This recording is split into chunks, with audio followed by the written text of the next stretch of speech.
sur terre, on met le reste du temps, l'éternité, tout ce qui va arriver devant. La Bible nous présente deux endroits où passer l'éternité. Et puis, je le dis avec mes mots, les chrétiens, les alléluia, se préparent à l'éternité auprès de Dieu. Amen. Les chrétiens et les alléluia, ce n'est pas des super héros dans la foi. Je parle pour moi et je le dis pour vous parce que peut-être que vous ne le direz pas de vous-même. Pero yo se lo digo también, parce que la Bible me permet de vous le dire. On n'est pas parfait. La Bible dit que s'il y aurait un seul juste et qui est parfait, il fait Dieu menteur. Donc si quelqu'un a envie de traiter Dieu de menteur ce soir, Dieu non. Donc des parfaits, il n'y en a pas. Des super-héros dans la foi, il n'y en aura pas non plus. Des super-naturels, il n'y en aura pas. On est des hommes et des femmes qui ont compris un certain message. Le message de la croix et de l'amour de Dieu pour l'humanité, et qui combattent tant bien que mal, et qui s'efforcent, alléluia, en venant aux réunions. Pourquoi 2, 3 réunions par semaine? Deve ser 4 parce qu'on visite un petit peu à côté. Qu'est-ce qui se passe? Pourquoi autant de réunions? On ne veut pas manquer le coche. Amen. On veut être prêt. On veut se maintenir ferme, alléluia, parce qu'on sait que c'est difficile. Écoutez, on a beau construire une vie chrétienne, et je le dis avec mes mots, c'est peut-être maladroit et pas approprié, mais je le dis avec mes mots. Aujourd'hui, les vies chrétiennes que nous bâtissons, elles sont semblables à des châteaux de cartes. Il n'y a pas si longtemps que ça, il y a un garçon, un frère de l'église qui m'a téléphoné. Je ne sais pas son nom, vous avez bien compris. Il m'a téléphoné, il m'a dit, Tonino, tu sais, aujourd'hui, si Dieu ne m'aurait pas gardé, j'aurais tout perdu. Ah bon? Si. Comme ça, comme ça, comme ça, comme ça. Moi, j'aurais pas pu, mais si Dieu ne me gardait pas, je perdais tout. Ça veut dire quoi? Un mauvais regard aujourd'hui nous fait tout perdre. C'est vrai. Il faut dire la vérité. Une mauvaise pensée nous fait. Quand je dis un mauvais regard, quiere decir que quand on est au feu rouge, j'avais visto, están demoniando la gente. No podemos parar un poco antes, un poco después. Que ya te están pitando. Madre mía, si tu démarres un peu après le feu vert, ya te están pitando, ya te dicen. Un mauvais regard. Et c'est fini. Una maldición, una palabra, lo chafe con el coche et ha perdido todo. Voilà. Mais ça, tu ne l'avais pas prévu quand tu t'es levé le matin. Un mauvais regard, ça va vite. Je vous le dis en vérité, une mauvaise pensée qu'on laisserait grandir dans nos cœurs. On perd tout. On s'est levé le matin, on n'y pensait même pas à ça. Seigneur, bénis cette journée. Seigneur, je m'en vais travailler, mes enfants à l'école. Seigneur, ma femme reste à la maison. Garde-nous, protège notre maison, garde les chrétiens, garde nos églises. On prie tous les matins. Et voilà, un quart d'heure après, ça ne se passe pas comme on avait prévu. Et puis une mauvaise pensée rentre dans nos cœurs, on la laisse grandir. Il est 9h, 10h, 11h, midi, 1h, et on passe à l'acte. Si ça veut dire que pas OK à 200, donc là, il y a 700. C'est fini. En une journée, on peut perdre tout ce qu'on a essayé de bâtir durant toute une journée. C'est pour ça qu'il faut être prudent, mes amis. Et c'est pour ça qu'il ne faut pas négliger les réunions. Je suis content ce soir, alléluia, parce que vous êtes là, et puis que la parole est prêchée, même si dehors, les éléments se déchaînent. Grâce à Inonda, a dit pour igual, moi on a été épargné, merci Seigneur. Mais je veux vous dire ça pourquoi? Il ne faut pas qu'un chrétien dépende de la météo. Perdoname, sauf s'il y a une tornade, avec convenu lo que quiero decir, ou alors d'une fatigue, parce que tellement de temps comme ça. Je vous le promets qu'on est tous fatigués. Il arrive là le dimanche soir, on sait que demain matin le réveil sonne, on aurait bien voulu rester à la maison, et Dieu le primero des fois. Des fois ça m'arrive aussi. Mais si on laisse grandir cette pensée dans nos cœurs, vous arrivez à la réunion, la porte est fermée, pasteur fatigué. Que tout bien, pasteur, t'as cansado. Mais toi, t'as manqué 40 réunions dans le mois. Et on t'a rien dit. Est-ce que vous comprenez? Donc on est tous pareils, on est tous limités, on a tous des besoins, on est tous entre deux, on est tous dans le combat de la foi, on est tous là pour s'édifier et pour que Dieu nous aide et nous bénisse. Amen. Alors on a fait la bonne part. Alors ce soir, ne nous empêchons pas de louer le Seigneur, de rendre gloire à Dieu et d'écouter le bon conseil de la parole de Dieu. Amen. Que la beauté nous chante le dernier cantique. Que Dieu le bendiga. Amen. Et ensuite on écoute le bon conseil de la parole de Dieu. Que Dieu bénisse nos cœurs. Amen. Seigneur, nous rendons ton nom, Jésus. Seigneur, merci de ta grâce.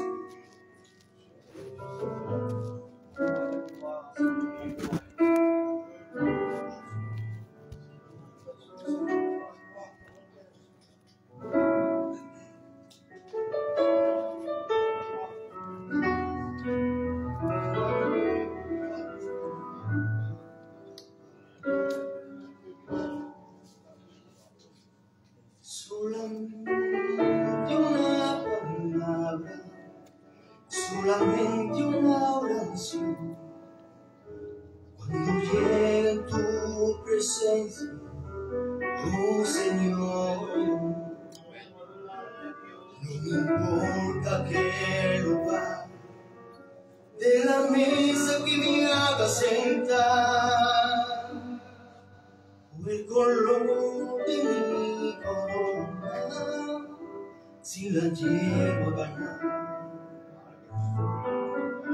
Solamente una palabra, si aunque me quedan,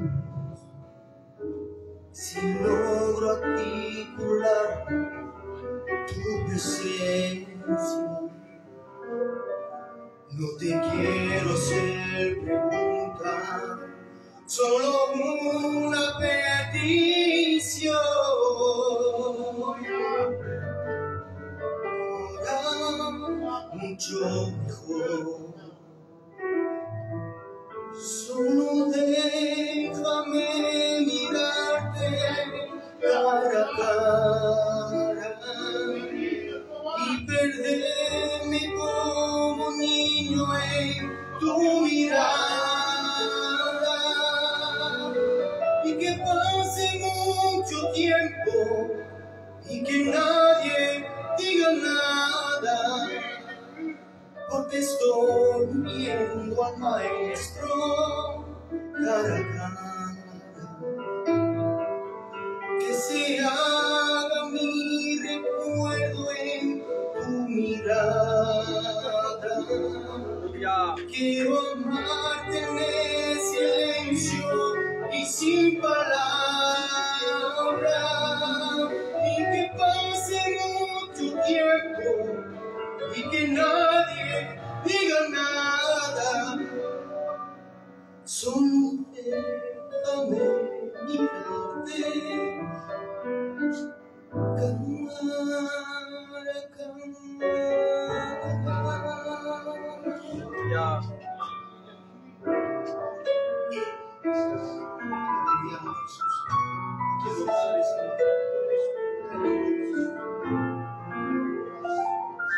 Solamente una palabra, solamente una oración, cuando llega a tu presencia, oh Señor.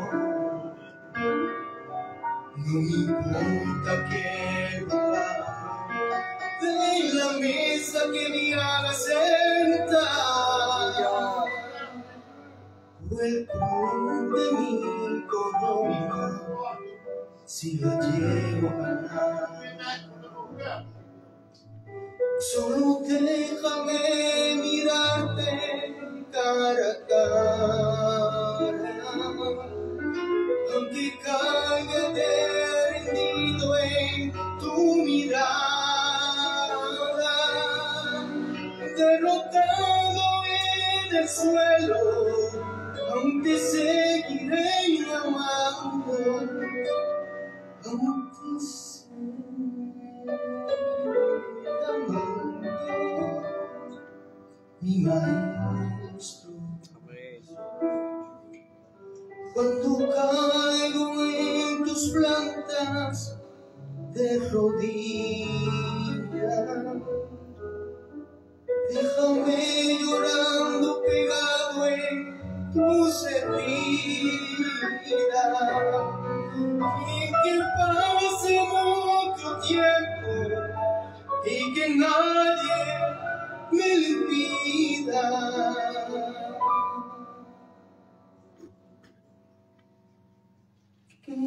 Esperando este momento toda mi vida. Amén. Y que pase mucho tiempo y que nadie me lo pida. Que esperando este momento toda mi vida.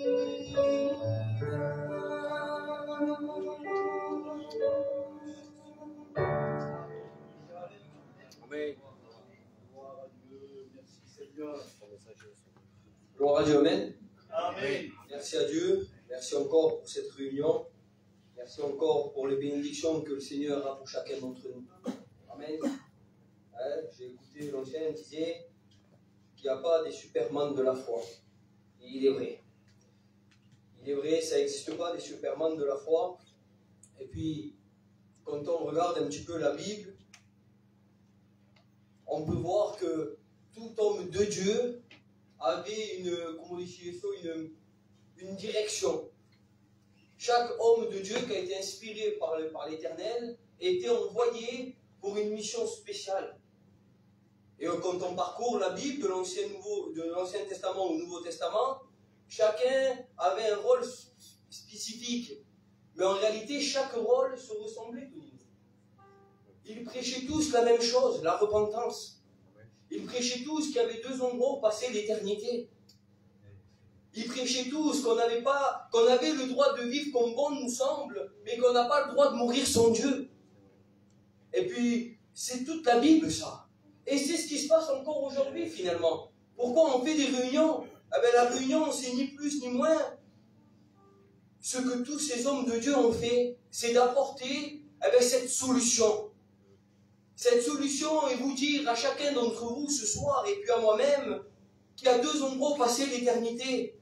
Et puis, on s'accroche, on s'attache, et on essaye de faire au mieux, d'avancer avec le Seigneur. Et puis, si on poserait la question à tout chrétien, et puis pour ma vie aussi en particulier, notre but principal, c'est de plaire à Dieu.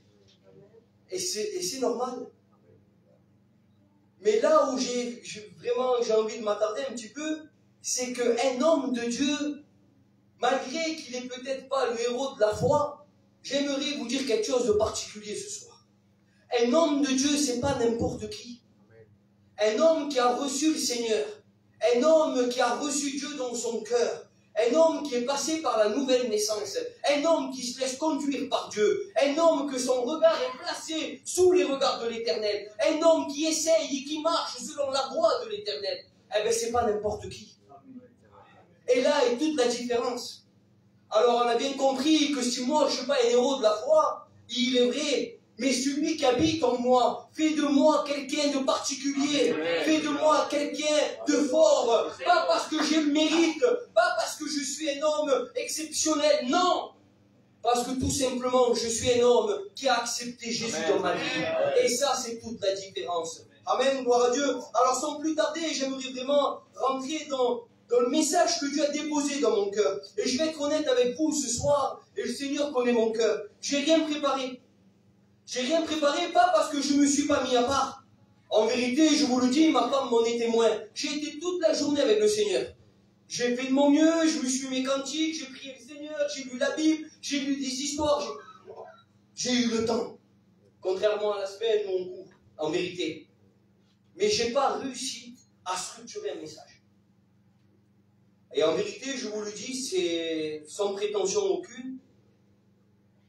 Non sé por qué. Mais une chose est certaine, c'est que le Seigneur le sait. Amen.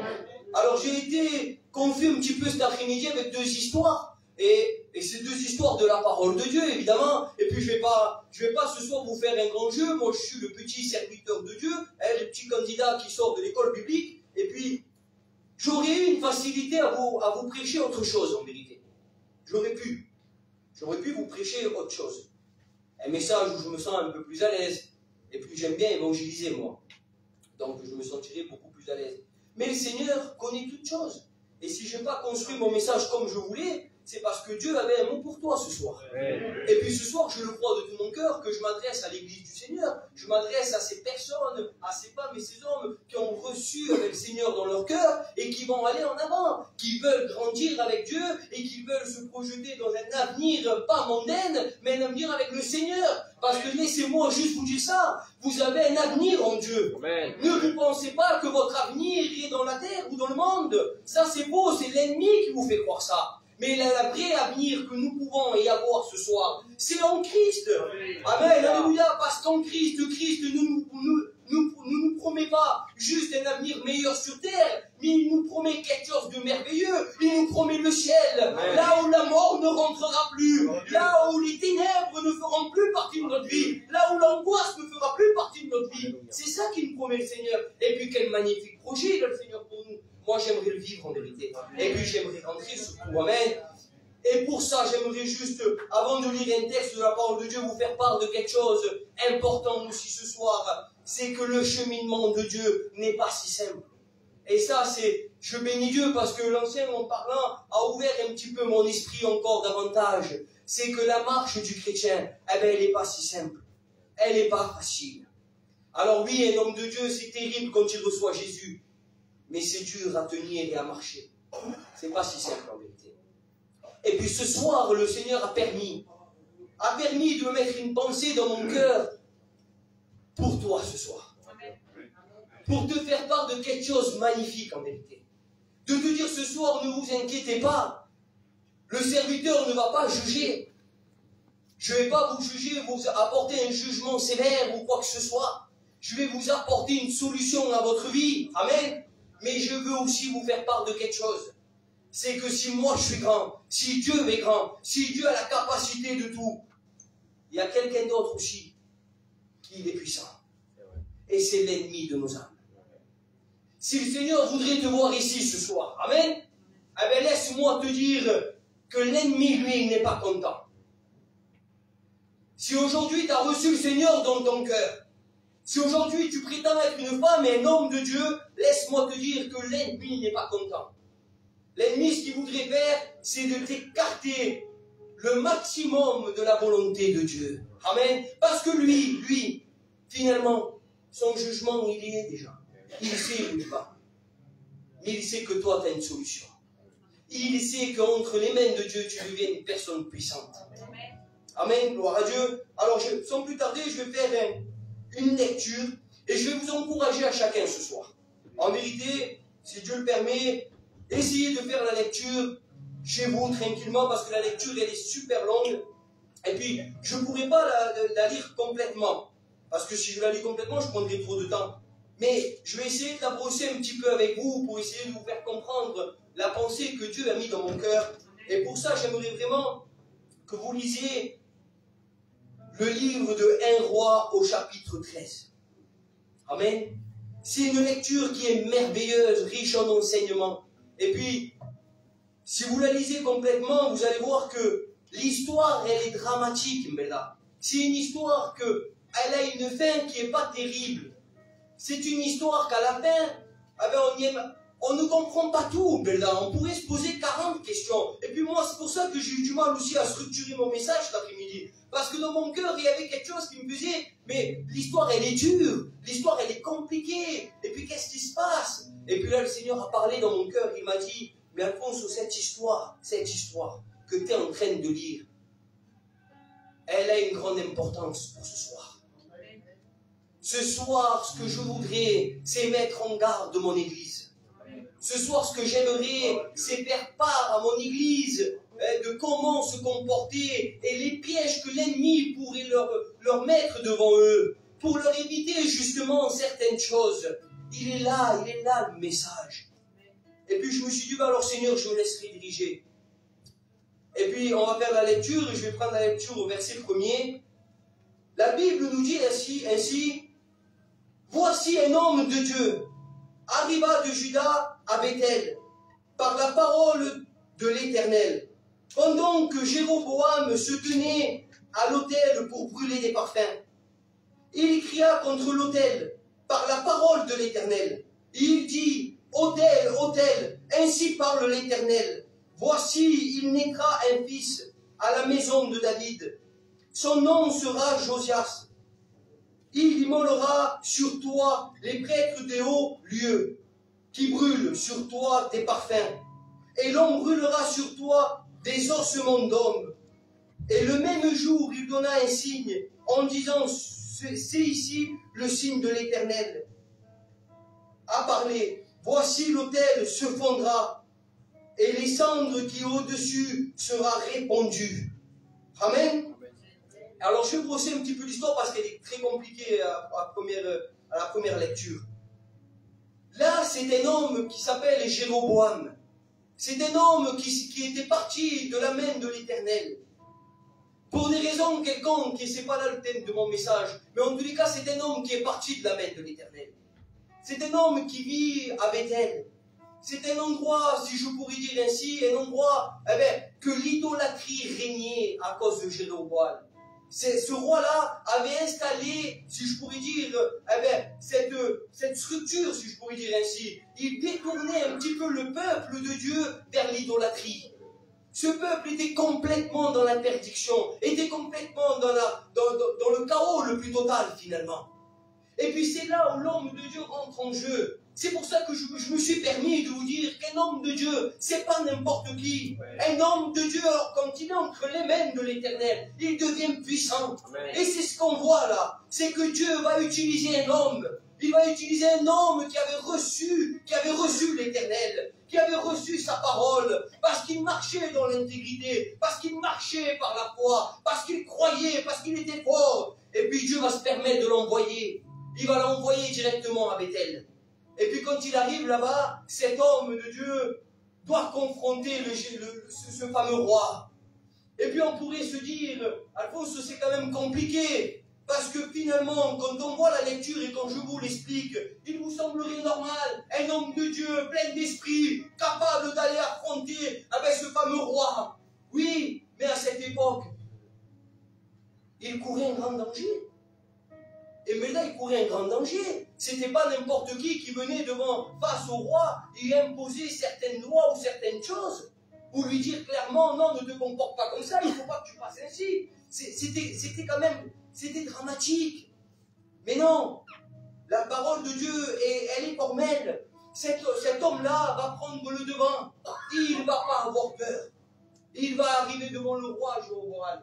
Et puis quand il arrive là-bas, il semblerait que là, il se laisse saisir par l'Esprit de Dieu. Et puis, quand il arrive là-bas et qu'il se laisse saisir par l'Esprit de Dieu, il va, quelque part parlant, il va affronter ce roi. Il va lui dire clairement, je viens de la part de l'Éternel. Et puis, il va commencer à faire une prophétie, à parler au nom de l'Éternel. Et puis la parole de Dieu va nous dire ainsi que l'autel des sacrifices pour les faux dieux, la Bible nous dit qu'il va se casser en deux, il va se pendre, il va se couper. Alléluia. Elle est là, la puissance de Dieu. Parce que s'il aurait été lui, si j'aurais été lui, je me serais posé des questions. Je me serais dit, mais Alphonse, c'est dangereux d'aller là-bas. Le roi va pouvoir te tuer. Il va pouvoir... Non, le sait, il y a quelque chose qui peut se passer dans ta vie. Ne prends pas le risque d'y aller là-bas. Laisse-moi ce soir vous dire quelque chose. Que quand on reçoit Jésus dans nos cœurs, la peur doit reculer. Alléluia. Parce que quand on vient au nom de Dieu, quand on y va déterminé, quand on y va avec force et puissance, avec l'Esprit de Dieu, il n'y a rien qui pourra nous atteindre. Et c'est ce qui se passe là. C'est ce qui lui arrive à lui. Il est tellement saisi qu'il arrive, il laisse la peur de côté. Il laisse peut-être sa famille. Et j'en suis sûr, c'est pas mentionné. Parce que même cet homme n'a pas de nom. Il est dans l'anonymat le plus total. On sait que c'est un homme de Dieu. Ce soir, ça pourrait être toi en vérité. Ça pourrait être toi. Parce que quand on reçoit Jésus, on est capable de beaucoup de choses. Alléluia. Pas parce que nous on est capable, mais parce que lui nous rend capable, qu'on soit bien d'accord. Il est là le truc en vérité. C'est lui qui nous rend capable. Et puis cet homme va prendre le devant et il va arriver là-bas. Et puis quand il arrive là-bas, la parole de Dieu nous dit que par la puissance de l'Éternel, l'autel des faux dieux va se casser en deux. Dieu va approuver sa démarche. C'est normal, c'est Dieu qui l'envoie. Dieu ne va pas le laisser. Mais lui, il a dû prendre le devant. Il ne savait pas que Dieu allait prendre finalement l'autel. Il ne savait pas comment allait se passer la situation. Mais lui, il y va. Il y va. Et j'aimerais ce soir t'encourager à aller. Parce que des fois, il y a des situations qui nous font peur, nous les hommes de Dieu. Nous les femmes de Dieu. Il y a des fois des situations où on n'en est pas capable. Où on se dit, mais si j'arrive là-bas, qu'est-ce que je vais faire? Et ce soir, j'ai envie de me laisser vraiment conduire par l'Esprit. Ce soir, peut-être tu es venu Mais dans ton cœur, tu te dis, moi aussi, je suis pas capable. Moi, je suis venu là peut-être pour faire plaisir. Je suis peut-être venu ici, mais tout simplement, parce que j'avais rien à faire. C'est vrai. Mais si ce soir, tu acceptes Jésus, Amen. Dieu peut te rendre capable. Alléluia. Si tu as un foyer qui est détruit, par exemple, Dieu peut le restaurer. Amen. Si tu as un problème dans ta vie en particulier, le Seigneur peut l'arranger. C'est ce Dieu-là qu'on prêche.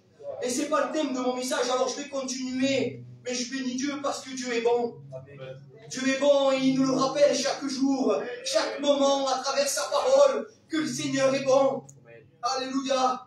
Et puis la parole de Dieu nous dit ainsi que cet homme, il arrive là-bas. Et puis j'aimerais m'attarder un petit peu sur cet homme parce que c'est important. Il est là, il est pauvre. Il semblerait que tout lui réussit à lui. Tout lui réussit finalement. Il vient au nom de Dieu. Tout nous réussit quand on vient au nom de Dieu. Puis la Bible nous dit un peu plus bas que quand il arrive là-bas, que l'autel se pend, puis ce fameux roi, il dit, la parole de Dieu nous dit qu'il va le saisir par l'épaule. Il va le saisir par l'épaule. Alors on ne sait pas, il n'y a pas mentionné les intentions du roi. Mais une chose est certaine, c'est qu'il voulait ou le stopper, ou peut-être le mettre en prison. Non, le sait, c'est pas mentionné. Mais la parole de Dieu nous dit ainsi, Seigneur, je bénis ton nom, que la main de ce roi, le bras de ce roi, devienne tout sèche. Alléluia. Il est intouchable. Amen. Vous savez, quand on est un homme de Dieu, Amen. Et de verdad, lo digo parce que c'est comme ça. Alors c'est vrai, on n'est pas des Superman, mais quand on est dans l'onction de Dieu, il n'y a rien qui nous résiste. Amen. Il est vrai que des fois on peut se laisser emporter par des problèmes. Il est vrai que des fois on est aveuglé. Une voiture, quelqu'un qui klaxonne. Moi aussi je passe des moments compliqués. Mais quand je réalise, à un moment, la puissance de Jésus, Amen. On est intouchable en vérité. Amen. On est intouchable. Puis c'est ce qui lui arrive à ce roi. Et la parole de Dieu va continuer, il va dire ainsi qu'à un moment donné, ce fameux roi Jéroboam, quand il va voir sa main toute sèche, il va implorer cet homme de Dieu. Il va lui dire clairement à cet homme, prie ton Dieu maintenant, pour qu'il me rende mon bras normal, pour qu'il mire lo que m'a hecho. Et puis, c'était l'inattendu. Pour l'homme de Dieu, c'était inattendu. Dieu ne l'a pas averti qu'il allait se passer ça. Et puis lui, tout confiant dans l'Éternel, il va implorer son Dieu. Amen. Malgré que le roi voulait lui faire peut-être du mal ou non le sait, mais lui va implorer son Dieu. Il va lui dire, rectifie ce qui se passe, Seigneur, s'il te plaît. Et puis, il semblerait que ce bras redevient normal. Alors oui, quand un homme de Dieu est inspiré, quand un homme de Dieu vient de la part de l'Éternel, il y a des grandes choses qui se produisent, mes amis. En vérité, je vous le dis, il y a des grandes choses qui se passent quand nous appartenons au Seigneur. La parole de Dieu nous dit ainsi qu'il avait une mission. Mais dans cette mission, on peut voir qu'il opère un miracle. C'est ce fameux bras. Alléluia. Alléluia, je bénis ton nom, Sauveur. Et puis l'histoire continue. Et puis, on va voir un petit peu que cet homme-là, j'aimerais vraiment vous rentrer dans le message, et c'est important, Seigneur, parce que c'est ce qu'il a mis dans mon cœur. Ce message, il est important, Sauveur, parce que cet homme-là, tout réussit, ça y est, il est devant, il prend le devant, il arrive plein de force. J'aimerais ce soir aussi parler à un cœur, peut-être, ou peut-être à des cœurs. Quand nous sommes inspirés de Dieu, et que la bénédiction est prête, et qu'on voit la bénédiction, on peut être que fort. Et là, il y a le problème, justement. C'est qu'à un moment donné, ce fameux roi, quand il va voir le miracle s'opérer, va lui dire à l'homme de Dieu, viens chez moi, je te donnerai des biens. Viens manger avec moi et viens boire avec moi. Et puis j'aimerais faire une lecture au verset 9. C'est là où on va voir que l'homme de Dieu, avait un petit compromis avec le Seigneur, si je pourrais dire ainsi. Il avait reçu un ordre de Dieu. Il va lui dire ainsi, j'ai reçu cet ordre qui m'a été donné par la parole de l'Éternel. Tu ne mangeras point de pain et tu ne boiras point d'eau. Et tu ne reprendras pas à ton retour le chemin par lequel tu seras allé. C'était un petit peu, si je pourrais dire comme ça, c'était un petit peu la victoire, mais avec un ordre que Dieu lui avait infligé finalement. Il ne devait pas manger, il ne devait pas boire, et il ne devait pas prendre surtout le chemin par lequel il était venu. Et puis je me suis posé la question, moi Seigneur, c'est quand même pas rien. Mais lui, il le savait. Il est clair, il est formel. Il est formel. Et là, devant ce fameux roi, il n'a pas peur. Il n'a pas peur, il voit le miracle, lui. Il voit que le Seigneur l'a béni, là. Il n'a pas peur, lui.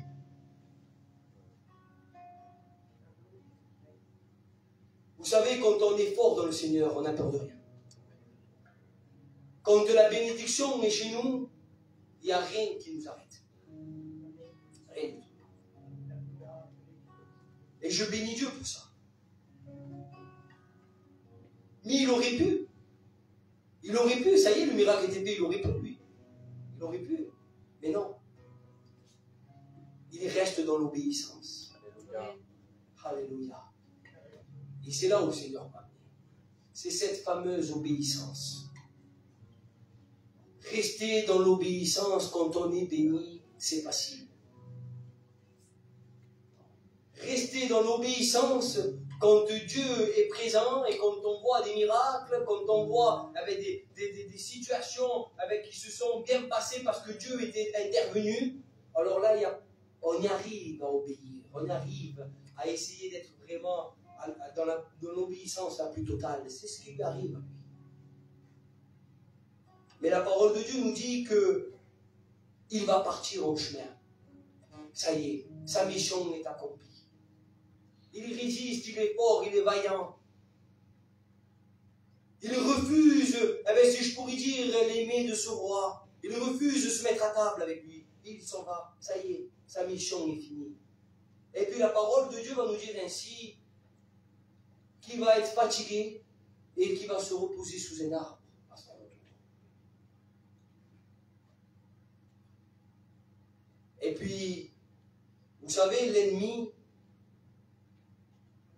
il sait que quand on est béni, il ne peut pas gagner. Il le sait. Alléluia. Il le sait. On ne peut pas se détourner de Dieu quand tout nous réussit dans le Seigneur. Ce n'est pas possible. Mais là, par contre, lui, il a attendu l'ennemi. Si je pourrais dire l'ennemi. Il a attendu qu'il soit fatigué physiquement, si vous la mettez, et il s'assoit. Et la parole de Dieu nous dit ainsi qu'un vieux prophète arrive. Là, c'est plus le roi, mais c'est un vieux prophète de Béthel qui arrive. Il va commencer à dialoguer avec lui. Il va dire, tu devrais venir manger chez moi. Tu dois boire et manger chez moi, bien à la maison. Et lui, il est encore formel, malgré peut-être sa fatigue physique, nous le savons. Malgré la victoire qu'il aurait eue quelques heures avant, ou peut-être un jour avant, nous le savons. Mais une chose est certaine, c'est qu'il était fatigué. Il aurait... Mais il répond clairement. No puedo. Moi, je suis un homme de Dieu. Et Dieu m'a donné un ordre. Ouais. Et lui, il est ferme. Hein. Mais le vieux prophète va commencer à lui dire, moi aussi, je suis prophète. Et un ange est venu me voir. Et il m'a dit que tu pouvais venir manger chez moi.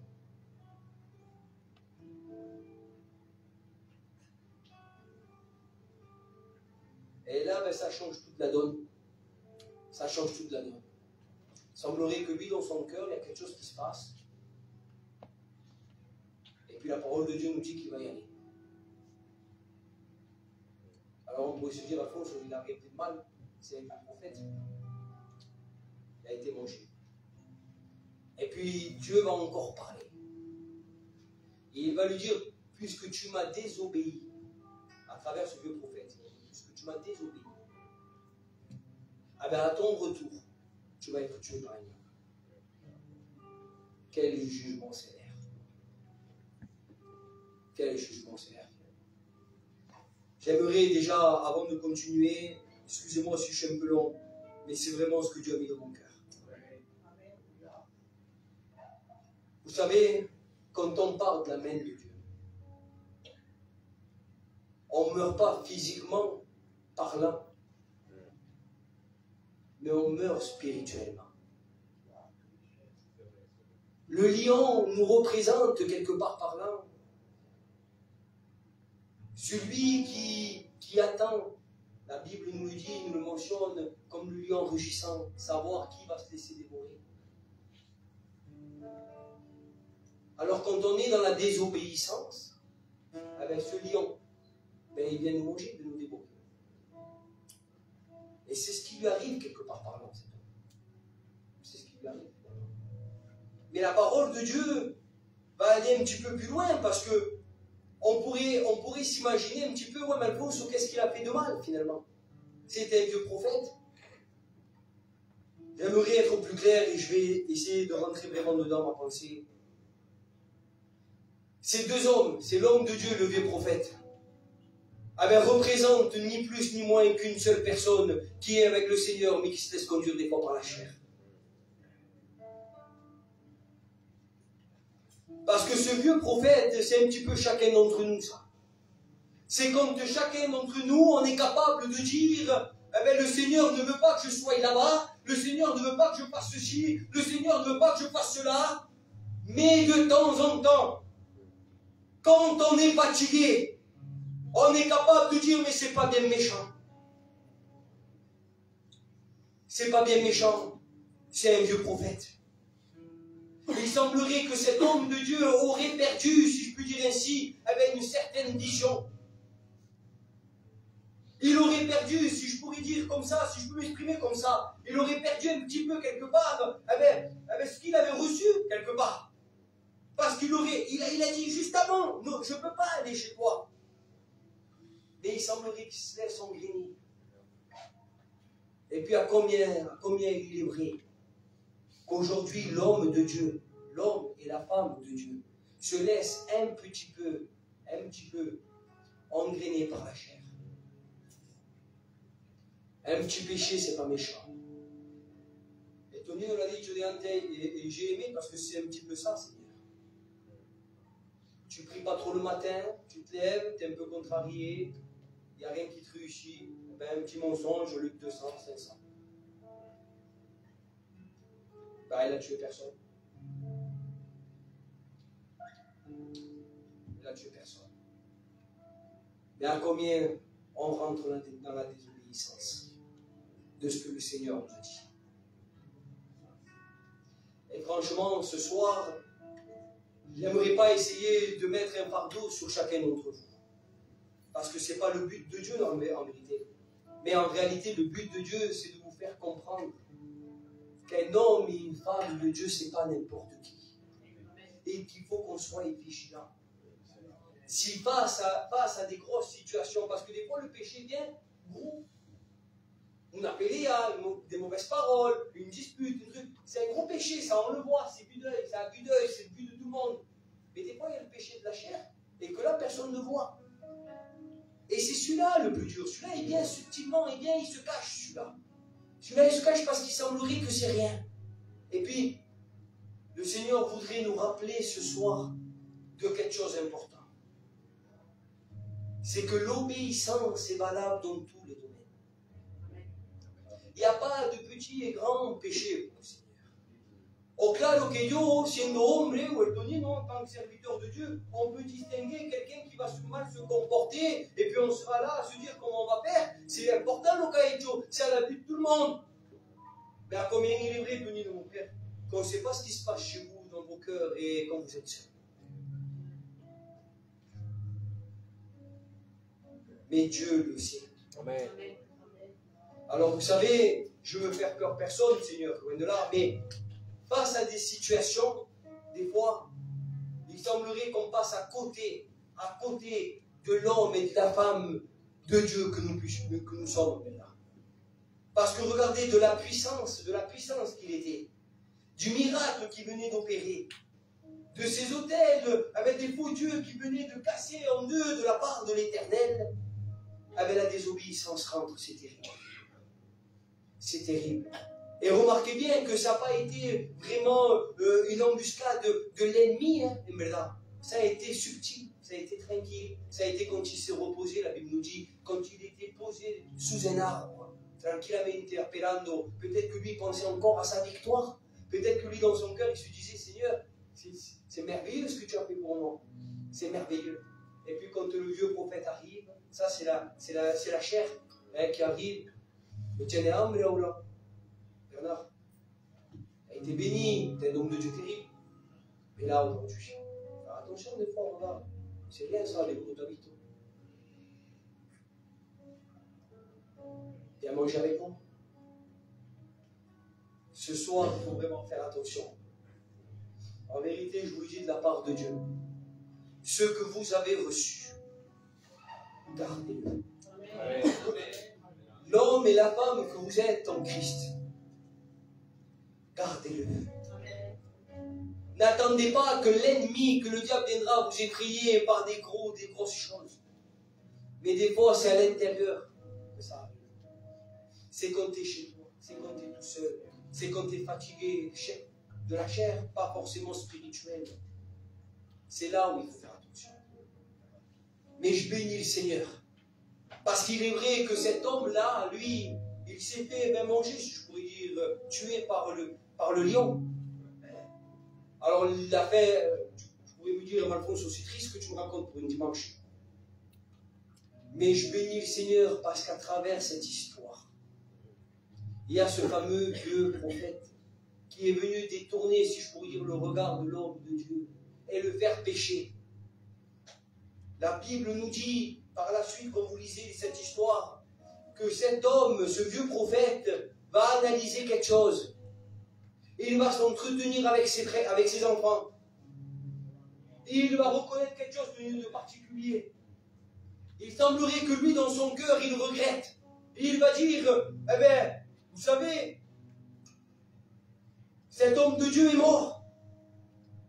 Ben, quelque part parlant, par ma faute. Il se donne la peine d'aller le récupérer. Il se donne la peine d'aller l'enterrer. Excusez-moi du mot, mais c'est la parole de Dieu qui le dit. Et puis, la parole de Dieu nous dit ainsi qu'il va commencer à dialoguer avec ses enfants et il va leur dire, le jour où moi je meurs, je veux être enterré avec lui. Puis je me suis dit, c'est fort, Seigneur. C'est fort. Cette mission de l'homme de Dieu, elle est grande en vérité. Parce que quand on regarde le contexte de ce vieux prophète, c'est un prophète auparavant. Il n'était plus prophète. Il manquait de discernement, l'homme de Dieu, parce qu'il vivait à Bethel. Comment un homme de Dieu, un prophète, peut vivre dans un endroit où il y a le compromis? Donc, oui, c'est pas, ça n'existe pas, c'est pas possible. Comme si à moi, vous me voyez, ou à Denis, vous me voyez dans des endroits où il ne faut pas. Il y a un problème. On vous prêche la parole de Dieu, on vous prêche l'évangile, mais on est à côté de la plaque, nous sommes l'autre. C'est pas possible. Et il y a quelque chose qui ne compte pas. Et puis cet homme de Dieu, il semblerait que ça, il n'a pas eu la vision. Mais je bénis Dieu parce que ce vieux prophète, il a résolu dans son cœur que c'était un homme de Dieu. Lui, dans son cœur et dans sa tête, il s'est dit, ça y est, j'ai compris qu'il disait vrai. J'ai compris ma position de vieux prophète. Quel désastre. Alors ça, c'est pas marqué dans la Bible, c'est moi qui le vois comme ça. Quel désastre. Pendant toutes ces années, je suis resté avec elle. Dieu ne s'est pas servi de moi pendant que je vivais à Bethel. Parce que j'étais sous le compromis. Parce que je leur ressemblais finalement. Finalement, j'étais plus chrétien parce que, je sais pas, je me suis laissé emporter par cette ville, par les habitants. Peut-être ce soir, il y a parmi nous quelqu'un qui est devenu ce qu'on appelle nous aujourd'hui un retraitant, quelque part. Quelqu'un qui est parti de la main de Dieu. Ce soir, le Seigneur voudrait te rappeler à travers cet homme de Dieu. J'aimerais tout simplement vous faire part de quelque chose d'important. C'est que cet homme avait reconnu que le Seigneur était puissant. Il avait compris dans son cœur, il avait résolu que Dieu était le plus grand et qui était au-dessus de tout. alors la fin qui était tragique devient pour lui une victoire. En vérité, c'est ça. C'est un peu triste, mais c'est la vérité. Devient pour lui une victoire. Alors, j'aimerais pas plus aller plus loin en vérité parce que ça serait long et puis j'aimerais vraiment vous apporter ce que Dieu a mis dans mon cœur et c'est ça. C'est qu'on se laisse emporter par nos deux vieilles natures qui est notre chair. Ce soir, le Seigneur voudrait qu'on enterre notre chair. Amen. Pour ressusciter en Jésus. Amen. Il voudrait ce soir qu'on s'efface complètement, qu'on se dise, eh bien, je ne suis plus le vieux prophète que j'étais, mais maintenant, ce soir, je veux devenir l'homme de Dieu que lui veut que je sois. Amen. Ne plus rentrer dans le compromis. Si je visitais, si j'allais dans des endroits qui n'étaient pas bons, eh bien maintenant, à partir de maintenant, eh bien, je ne vais plus y aller. Si je étais quelqu'un qui parlait, qui avait un langage différent, eh bien moi qui aimais le Seigneur, moi qui étais ce prophète, si je pourrais dire ainsi, maintenant j'ai compris, eh bien maintenant j'aimerais avoir un meilleur langage. Si autrefois je venais aux réunions et je ne prenais pas en considération la parole, eh bien maintenant je vais venir et je vais prendre la parole de Dieu en considération pour ma vie. Si autrefois je ne regardais pas les pièges que l'ennemi me tendait, eh bien maintenant je vais faire attention. Parce que je sais que l'ennemi il est redoutable. Et il joue dans tous les tableaux. Et son but à lui c'est de te faire tomber. Son but à lui c'est de te mettre au plus bas. Ce soir il y a une solution pour toi. Amen. Ce soir un homme de Dieu est venu te voir. Et que le Seigneur me pardonne de parler ainsi. Mais c'est Dieu qui m'a mis ça dans mon cœur. Ce soir j'aimerais te dire que toi aussi tu peux être une femme et un homme de Dieu terrible. Ce soir, si tu es venu peut-être dans cette réunion avec des compromis, si tu es venu peut-être dans cette réunion, peut-être avec des mauvaises pensées, eh bien, ce soir, le Seigneur voudrait la changer. Amen. Alléluia. Alors, on va prier le Seigneur. Et puis, j'aimerais vraiment que vous accentuez sur ça. La chair est faible. Mais l'esprit reste disposé quand on s'approche de Dieu. Alors si la chair t'a fait défaillance jusqu'à maintenant, on va prier le Seigneur pour que le Seigneur puisse prendre le dessus. Amen. Alléluia. Pépé, tu pries le Seigneur, mon Père.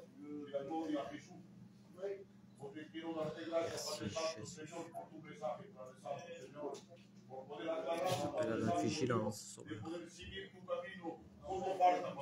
Amen.